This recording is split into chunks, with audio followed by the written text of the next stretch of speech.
मैं भी भाइयों की तरह शिबू सोरेन दिशोम गुरु की बेटी हूं, तो फिर मैं क्यों नहीं राज्यसभा जा सकती हूं।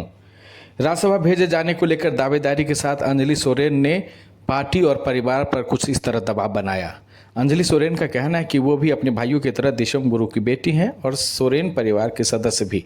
बाबा के निधन के बाद लंबे समय से सोरेन परिवार का कोई सदस्य संसद में नहीं है। ऐसे में सोरेन परिवार की तरफ से राज्यसभा जाकर वो मयूरभंज और झारखंड की आवाज़ बनना चाहती हैं। हालांकि टिकट नहीं मिलने की स्थिति को लेकर भी अंजलि सोरेन ने साफ कह दिया कि भाई जो भी फैसला लेंगे वो मेरे हक भी है और पार्टी का फैसला भी। अंजलि सोरेन ने साफ कहा कि हेमंत का फैसला पूरी तरह वो मानेंगी, उन्होंने तो बस अपनी इच्छा जताई है। राज्यसभा को लेकर जिस तरह से अभी दांव पेच और खींचतान का जोर चल रहा है, उस बीच दिशोम गुरु की बेटी ने यह दावा किया है। राज्यसभा चुनाव को लेकर जेएमएम में दावेदारी दरअसल तेज हो गई है और ऐसा माना जा रहा है कि इस बार परिवार को ही प्राथमिकता दी जाएगी। संकेत मिल रहे हैं कि गुरुजी की खाली हुई सीट पर उनके ही परिवार का दावा मजबूत हो रहा है। राजनीतिक गलियारों में चर्चा है कि खाली हुई दोनों सीटों में से एक सीट सोरेन परिवार के खाते में जाएगी। अब नाम पर सस्पेंस के बीच दावेदारी की रेस में नया मोड़ आ गया है। जेएमएम में कई नाम पर सस्पेंस के बीच हेमंत सोरेन की बड़ी बहन अंजलि सोरेन ने राज्यसभा जाने की इच्छा जताई है। राज्यसभा जाने के सवाल पर हेमंत सोरेन की बहन ने साफ कह दिया कि हाँ, मैं स्पष्ट रूप से कहना चाहती हूँ कि मैं राज्यसभा जाना चाहती हूँ। मैंने अपनी इच्छा भाई हेमंत सोरेन को बता दी है। अंजलि सोरेन ने यह दोहराया कि बाबा यानी शिबू सोरेन के रहते भी मैंने अपनी इच्छा व्यक्त की थी। अब फैसला भाई को करना है।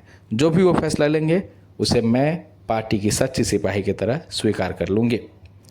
अब ये तय है कि सोरेन परिवार से एक राज्यसभा जाएगा, लेकिन ये कौन होगा उसकी औपचारिक कोई पुष्टि नहीं हुई है। लेकिन अपनी दावेदारी के पीछे हेमंत सोरेन की बहन अंजलि सोरेन का तर्क है कि वो अगर राज्यसभा जाती हैं तो ओडिशा में जेएमएम के संगठन को वो और मजबूत करेंगी, खासकर मयूरभंज और आसपास के क्षेत्रों में। अंजलि सोरेन का दावा है कि ओडिशा में उन्होंने पार्टी का झंडा बुलंद रखा है। राज्यसभा की सदस्यता मिलने से काम और प्रभावी ढंग से वो कर पाएंगी। अब राजनीतिक हलकों में इस बात की भी चर्चा हो रही है कि शिबू सोरेन की सीट खाली होने के बाद परिवार के किसी सदस्य को एडजस्ट करने की भी कोशिश हो सकती है। अगर अंजलि सोरेन पर सहमति नहीं बनती है तो परिवार के किसी दूसरे सदस्य को आगे बढ़ाने की रणनीति अपनाई जा सकती है।